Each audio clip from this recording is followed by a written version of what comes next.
Группа лесных пожарных из 10 человек работала сегодня близ поселка Кочуяк. Впрочем, никаких происшествий. Сотрудники лесопожарного центра со всей республики собрались здесь, чтобы побороться за первое место на региональном этапе конкурса профмастерства «Лучший лесной пожарный-2022». Кто отправится представлять республику на федеральном уровне, расскажет Александр Карепин.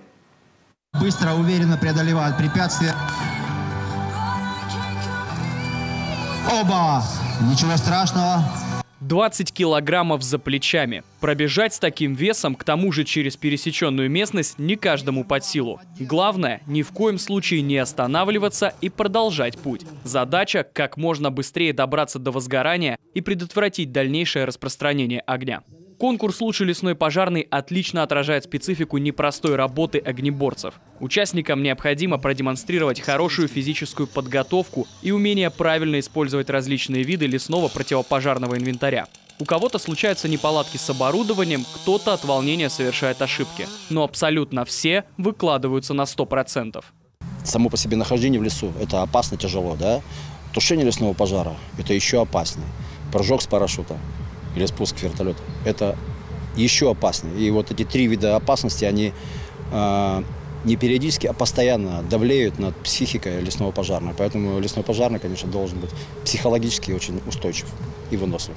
Анатолий Нестеров в профессии с 2012 года. До этого служил в ВДВ. Поэтому по предложению товарища стать парашютистом пожарным решил, не раздумывая. За 10 лет работы Анатолий совершил порядка 200 прыжков. В конкурсе участвует уже второй раз. В прошлом году взял серебро. Отмечает, специально к соревнованиям не готовится. Специфика работы и практика обязывают держать себя в форме постоянно.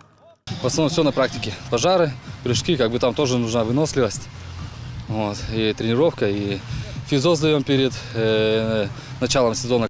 А это друг и коллега Анатолия Валерий Романов. Оба работают в Сыктывкарском авиаотделении лесопожарного центра. На счету Валерия 231 прыжок с парашютом. В прошлом году на конкурсе занял первое место. Однако из-за болезни не смог представлять республику на всероссийском этапе. Но и в этот раз Валерий показывает лучшие результаты. По словам коллег, он много времени проводит в спортзале, оттачивая мастерство и физподготовку. Работа требует. Недавно пришлось ехать в Хакасию тушить сильнейшие лесные пожары. Тяжело было, много горело, по 4000 гектар, верховые пожары, сильный ветер, 25-30 метров в секунду ветер был. То есть сложность была, горели поселки. Но это наша работа, мы же парашютисты пожарные, мы по сути и прыгать страшно, да, и все. Но это наша работа, мы выполняем свою работу. Вот и в этот раз всех обошел и взял золото Валерий Романов. Уже в сентябре ему предстоит защищать честь республики в финале на всероссийском этапе. Второе место у Анатолия Нестерова. На третью ступень пьедестала поднялся Вячеслав Попов из Кайгородка. Конкурс «Лучший лесной пожарный» проходит в Коми уже больше 5 лет. Как и любой профессиональный, он выявляет не только лучших из лучших, но и позволяет повысить квалификацию, а также поделиться опытом с коллегами.